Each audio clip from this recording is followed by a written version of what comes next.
While holding a press conference yesterday, US President Donald Trump was caught off guard after he was asked about India's rebuttal to his criticism of New Delhi's decision to continue purchasing Russian oil despite his tariff threats. While taking questions from the media, President Trump was asked about India calling out the U.S. imports of Russian uranium and chemical fertilizers. The U.S. president denied having any knowledge of the Russian imports to the U.S. Let's take a closer look at what he had to say. The U.S. imports Russian uranium, chemicals, fertilizers, while criticizing their energy imports. Your response to that, sir? I don't know anything about it. I'd have to check, but we'll get back to you on that. Yeah, please. Meanwhile, Nikki Haley, an American politician and diplomat, said that while Trump has said that India should not be buying oil from Russia, China, who is the adversary and the #1 buyer of Russian and Iranian oil, got a 90-day tariff pause from the U.S. She also noted that granting China such a pass could risk damaging relations with a strong ally like India. This moment comes after New Delhi responded to the president's threat to substantially increase tariffs for its ties with Moscow in an escalation in India-US trade war.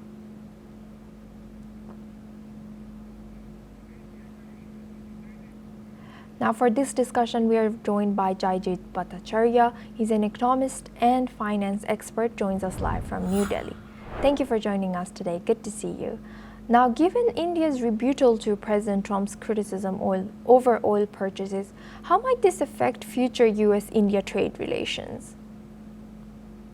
I think we're going through a phase where it seems that U.S. appears to be deliberately undermining the relationship, which had gone under a reset in the last 2.5 decades.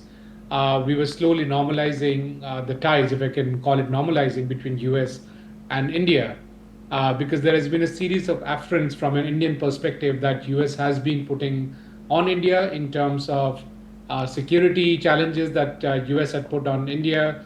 And now we see that it's coming back to the same situation rather than from an economic front, which is the tariffs being put in terms of accusing India of something which is unfair, because the same way that US is importing from Russia, so is US importing from Russia. And when that's being put up to the US administration, if they are claiming that they're not aware of it, it's little difficult to understand why, because a nation as big and powerful and the largest economy of the world, when they're taking up disruptive policies, they should have done their background check, their homework. And if they are blaming India or accusing India of fueling war, well, the key ingredients of war, which is money, which is weapons, is being poured in by the West. Most of the trade is actually happening with the West. In fact, some of the oil that India is buying is actually getting refined and eventually being bought by the West. So both direct and indirect trade by the Western countries, including the US, with Russia, has been quite significant. Has been much more than what India has been doing. In addition, if you look at the calorific value of the uranium, the enriched uranium that the US has been purchasing from Russia, that's equivalent to 800 million barrels of oil. And India is importing only 600 million barrels of oil. So even from a pure energy prism, the US is importing much more energy from Russia than what India is doing. And we're not even adding to it what China is importing, which is what Tulsi Gabbard talked about, that China is importing much more. And the challenges between US and China are far more significant. So why is India being singled out? In addition, EU is also importing a very significant amount of their energy from Russia, in addition to all kinds of other imports from Russia. So why this singling out and this continuous pressure on India seems to be emanating from not an economic discussion, but maybe a larger geopolitical shift.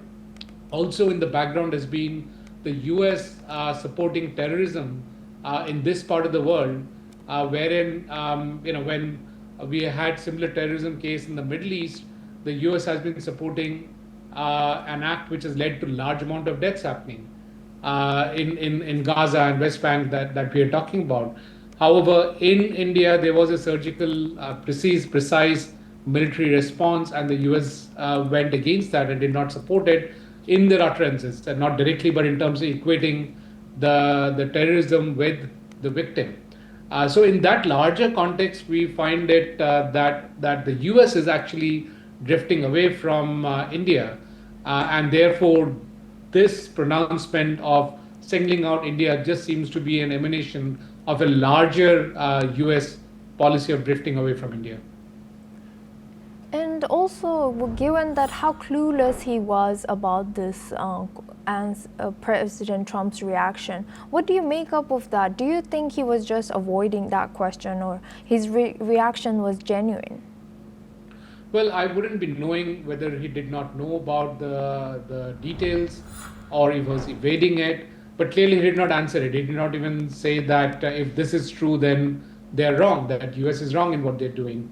But given his past, questioning, he seems to be largely unaware of the details of any of the policy measures that has been taken up by his administration. So perhaps we can give him the benefit of doubt of ignorance. But that's a dangerous thing because he's the leader of the most powerful economy and the most powerful military power on this planet. And ignorance is not really an excuse that can be taken up by a leader of such a powerful entity. So it's a very disconcerting issue that the whole world should be taking note of. Yes, indeed. Thank you very much for joining us today, Jaijit Bhattacharya, and always sharing your insight.